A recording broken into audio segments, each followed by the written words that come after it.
ಎಲ್ಲರಿಗೂ ನಮಸ್ಕಾರ. ಇತ್ತೀಚೆಗೆ ಟಿ ವಿಯಲ್ಲಿ ನೋಡ್ತಾ ಇರ್ಬೋದು, ಈ ಮಲೇರಿಯಾ ಡೆಂಗ್ಯೂ ತುಂಬ ಜಾಸ್ತಿ ಯಾಕೆ ಬರ್ತಾ ಇದೆ ಅಂತ. ತುಂಬ ಮಳೆ,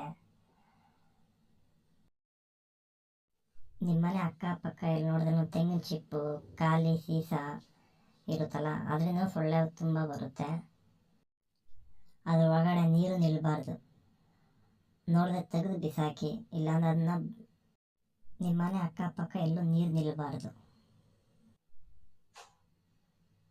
ನಿಮ್ಮ ಮನೆ ಕಡೆ ಸ್ವಲ್ಪ ನೀಟ್ನೆಸ್ ಆಗಿ ಇಟ್ಕೊಳ್ಳಿ, ಸ್ವಚ್ಛತೆನ ಕಾಪಾಡಿ. ಈ ಸೊಳ್ಳೆಯಿಂದ ತುಂಬ ಎಫೆಕ್ಟ್ ಆಗೋದಂದರೆ ಚಿಕ್ಕ ಚಿಕ್ಕ ಮಕ್ಕಳಿಗೆ ಹೆವಿ ಎಫೆಕ್ಟ್ ಆಗುತ್ತಿದ್ದು, ಯಾಕಂದರೆ ಅವ್ರ ಇಮ್ಯುನಿಟಿ ಪವರ್ ತುಂಬ ಕಮ್ಮಿ ಇರುತ್ತೆ. ಅದಕ್ಕೋಸ್ಕರ ತುಂಬ ಎಫೆಕ್ಟ್ ಆಗುತ್ತೆ ಅವರಿಗೆ.